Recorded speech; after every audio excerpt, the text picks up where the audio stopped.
Ang Pook Libis Daycare Center na siyang matatagpuan sa UP Bliss, Quezon City ay nagsimula bilang isang multipurpose hall na siya naging lugar para sa iba't ibang aktibidades. Malaki ang pasasalamat ng komunidad kay Nanay Siling Latonero na siyang nagsumikap na maitaguyod ang daycare center. Naging mahalaga din ang papel ng SMPI at local government unit ng Quezon City sa pagkakatatag nito. Ngunit matapos ang ilang taon ay nahinto ang operasyon ng nasabing daycare dahil ginawa itong pansamantalang evacuation center ng mga naapektuhan na pamilya sa sunog na naganap sa Pook Libis.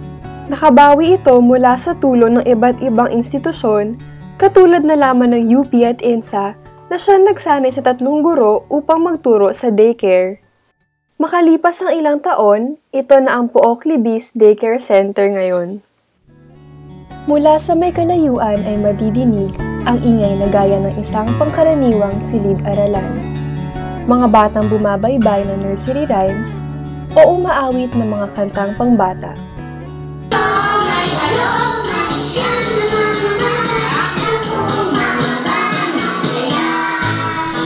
Good morning, classmates! Sabik sa kaalaman at puno ng pag-asa sa pangakong dala ng kinabukasan.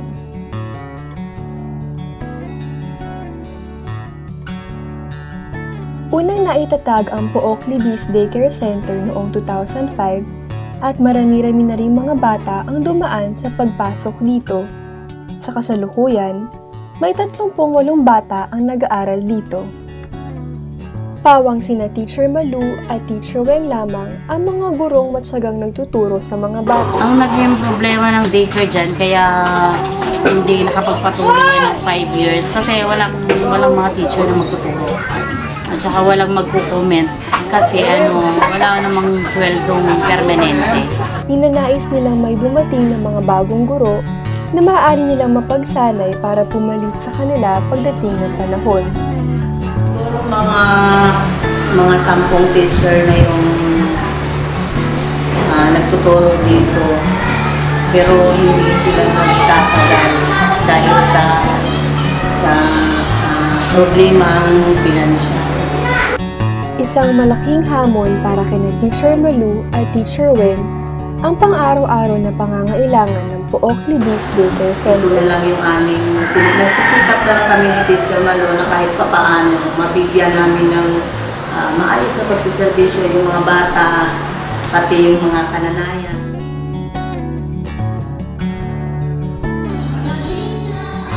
Bagamat sapat naman ang mga mesa at bangko para sa mga mag-aaral, may kalumaan na din ang silid na ginagamit nila.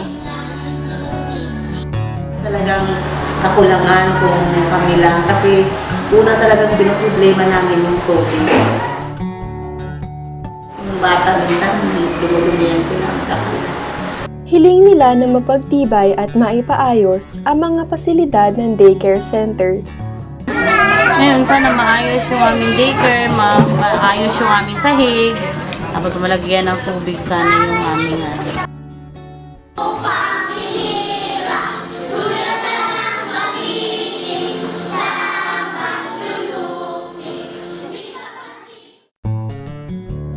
Ito naman si Antonio, isa sa mga mag-aaral sa nasabing daycare. Mabait, matalino at bibo kung mailalarawan. Tila hindi mapapansin na ipinanganak ng may sakit sa puso. Si Antonio ay, sabi ng heart center, yung ugat niya sa parteng heart, barado. Kumbaga kung ooperahan daw siya, magiging ikakat yung mga ugat niya tapos iba-bypass. Ganun yung gagawin ko sa kanya. Nangangailangan siya ng agarang atensyong medikal at operasyon. Ngunit walang sapat na pera ang kanyang mga magulang upang siya ay maipagamot. Si Antonio kasi nung pumasok siya sa daycare, hindi siya marunong mag-count ng 1 to 100. Pero nung natapos na yung taon, Natuto siya hanggang magsulat. Sa kabila nito ay isa si Antonio sa mga nangungunang mag-aaral sa kanyang klase. Sino sa inyo ang nagtatapon ng kalat sa tamang basura? Ikaw.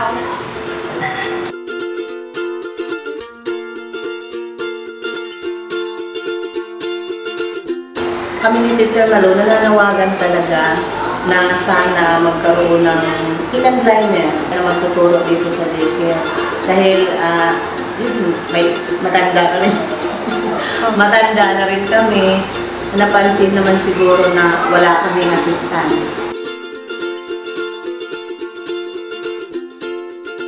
Simulan ulit natin. Ha, he, hi, to, hu.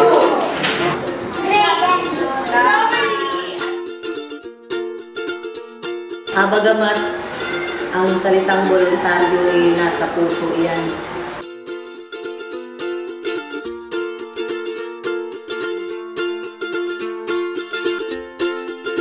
Sina Teacher Weng at Teacher Malu, Antonio, at ang mga mag-aaral ng daycare ay iilan lamang sa kwentong bumubuo sa Pook Libis Daycare Center. Thank you.